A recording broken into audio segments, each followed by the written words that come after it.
என் நெஞ்சுக்கினிய சொந்தங்களே, இந்த உலகத்தில் வாழுகிற நமக்கு நிறைய பேருடைய வாழ்க்கையில் கைவிட்டு போய்விட்டதே, கை மீறி போய்விட்டதே, நஷ்டமாகிவிட்டதே என்று சொல்லி தன்னைத்தானே தாழ்த்தி கொண்டு வேதனைப்பட்டு முன்னேற முடியாமல் தவிக்கிற அநேகரை பார்க்கிறோம்.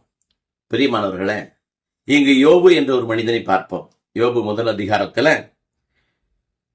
13 தொடர்ந்து பார்த்தோம்னால், ஒரு பெரிய செல்வந்தர், உலகத்தில் கொடைகளையும் நிறைய செல்வங்களையும் பேரு புகழ் எல்லாவற்றையும் பெற்று வாழ்ந்தவர்.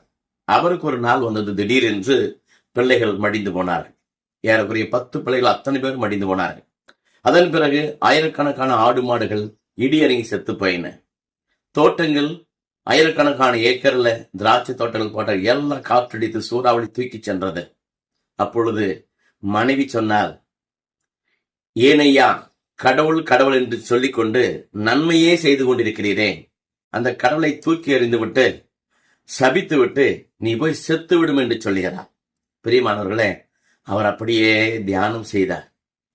இதெல்லாம் யார் கொடுத்தது என்று நினைத்தார். அப்பொழுது அவர் பேசுகிறார், பைத்தியக்காரி போல பேசாதே, நன்மையானது வரும் பொழுதெல்லாம் ஆண்டவருக்கு நன்றி சொல்லி நன்மை செய்தோம். ஆனால் கொஞ்சம் பாடுகள் வரும் பொழுது தூற்றிக்கொண்டும் கடவுளை விட்டு வெறுத்து கொண்டும் வாழ்க்கையை மாய்த்து கொள்வதும் வாழ்வல்ல என்று சொல்லி அவர் சொல்லுகிறார். இந்த பூமிக்கு வரும்பொழுது வெறுமனே வந்தேன், எல்லாம் அவர் கொடுத்தது, மீண்டும் போகும்போது வெறுங்கையில் போக போகிறேன்.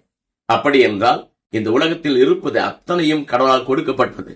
நான் ஒரு பிச்சைக்காரன், அவரது பெற்றுக்கொண்டவன், மீண்டும் போவது சகஜம் என்று சொல்லி அவர் ஒரே ஒரு திட்டத்தையும் எண்ணங்களையும் கை கொண்டு இருக்கிறார். என் கடவுள் என்னை கைவிட மாட்டார். இன்று இரக்கமான நாள், நாளைக்கு ஏற்றமான, இன்னைக்கு நஷ்டமான நாள், நாளைக்கு லாபமான நாள் வரும்.